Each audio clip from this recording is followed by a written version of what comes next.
I think 2022 is probably the first year that the highest probability of a 10% correction.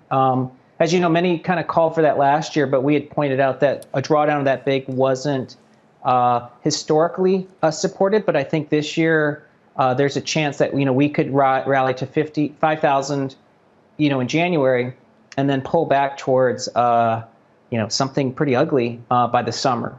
Where should you be invested in the new year? We want to ask Fast Money friend Tom Lee. Tom is managing partner of Fundstrat and a CNBC contributor. Tom, great to have you back. 51,000 is your target. You think it may be conservative, and this is based on history stats that were pulled by your data guy at Fundstrat. What did you find? Yes, our head of data science is tireless Ken, and he does work 24 hours. Maybe there's two of them. But what he looked at was two things. One is market performance after the S&P posts more than 27% gains, which is what happened last year. And the median return since 1938 is 16%. So that implies S&P 5600. And the second vector is midterm election years. And in years where the control is Democratic trifecta, which is what we have today, second half gains tend to be 16%. So I think we're in a year where we'll be constantly surprised by the market's resilience. The first half, I think, is quite tough, but I think that the full year is going to be very strong. What does quite tough mean?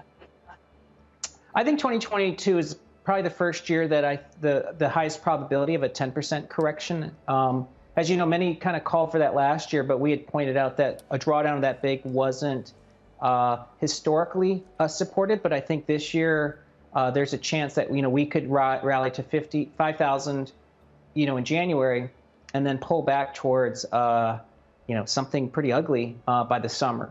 But I don't think that that's should be viewed as a top. I think it's just going to feel gut wrenching.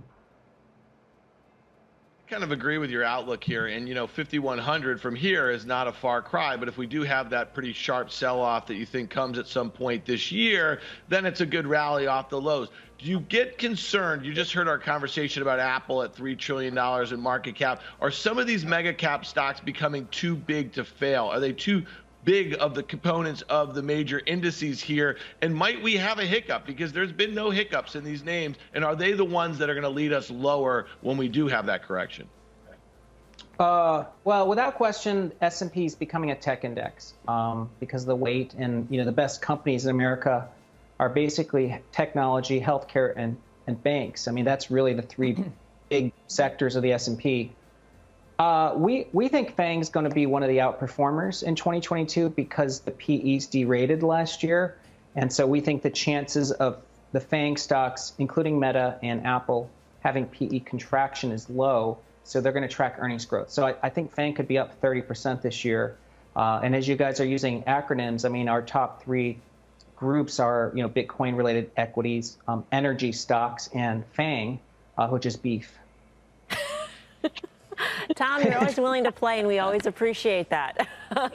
Tom Lee of Fundstrat with his beef tray. Tim, what do you think of beef? I know where the beef is, and I do think, as we talked about some of the FANG names, there are places that the multiples make sense. Look, on Bitcoin and crypto-related equities, that's the part of this that I still think investors are finding the hardest place to really put their allocations in the stock market. They're not having any problems allocating towards crypto. So I would just say one of the dynamics we saw in 21 was that crypto money was flowing back and forth. And I do believe as a function of the wealth created there, the overall market is going higher. So if crypto's going higher, we know where the beef is, and the beef is certainly going to be in the market. An acronym within an acronym. I'm not sure if that's legal in acronym land, Dan, but what's your take?